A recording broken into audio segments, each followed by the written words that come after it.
One Page Weekly with Nick Slavik. Take advantage. Data plus feelings. After 70 years of operation, a well-known Minnesota remodeling company closed its doors, or more appropriately, slammed its doors shut this week. It left clients and employees without. There is a purported $15 million backlog of work that has been paid for but not completed by the company. Employees are without jobs and likely health insurance. Homeowners are out, in some cases, $50,000 to $100,000 each. U.S. consumer agencies' number 2 source of complaints are from clients of home service contractors. 43% of all consumers reported that a problem with a service cost them on average $1,260 last year.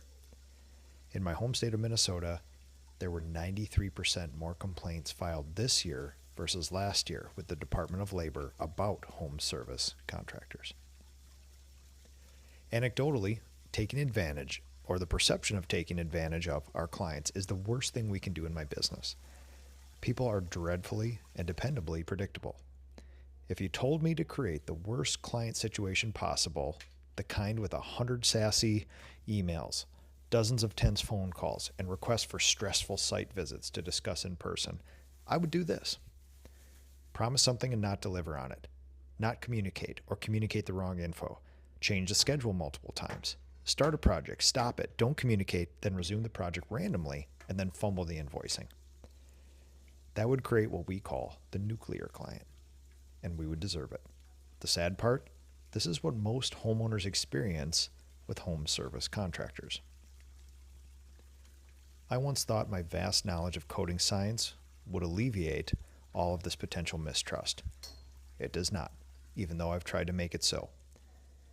I knew I was trustworthy, but the clients did not, nor should they based on our industry statistics. In the end, our clients don't want to be taken advantage of. I teach this in every SOP in my business. For painters, checking walls with defects with an LED light is mandatory.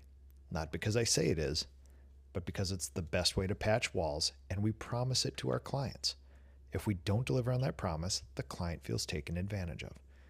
For my estimators, I teach them to answer every question on an estimate as if the client had just asked, "Are you going to take advantage of me?"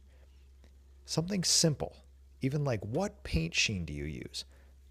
is not typically a question about matte versus satin. I hear this: "I have builders flat on my walls right now. It's horrible. Are you going to charge me a bunch of money and then use bad paint again?" So instead of answering, "We use matte paint," I teach my estimators to say, "We use ultra premium paint with the lowest sheen possible to hide drywall flaws, but enough sheen to be durable, washable, and look beautiful. There is no better paint available to you." For my project managers, I train them to be strategically vague but helpful when communicating the schedule. We can't guarantee that exact date and time for your start date, personnel, weather, current jobs, etc. You get the deal. But let's pencil it in the calendar, and you can reach out anytime you like for an update. Taking advantage of clients is bad. We know this. But it's easily solved, or at least more easily solved than us, the leaders, feeling like we're being taken advantage of. I suffer from a few things that could be considered advantages in my position: hypervigilance, an obsessively high thoroughness, and a deep sensitivity to principled injustice. These afford me a certain level of effectiveness, but they also leave me vulnerable to feeling taken advantage of. When a painter shows up late to a job site, an estimator doesn't deliver an estimate during the appointment, a project manager misses an email, a CPA doesn't turn in financials for review on the 5th of every month, or when a personal acquaintance doesn't live up to our agreement, stated or unstated. Of the things of which I have little or no empathy for, this is not one of them. I get my clients, this rage, sadness, and injustice. We do not take advantage of our clients, but that doesn't stop me from working with an obsessive thoroughness to make sure they don't feel taken advantage of. After all, we are squishy, irrational humans that don't always run purely off of data. It would be cooler if we did. This has been One Page Weekly with Nick Slavik.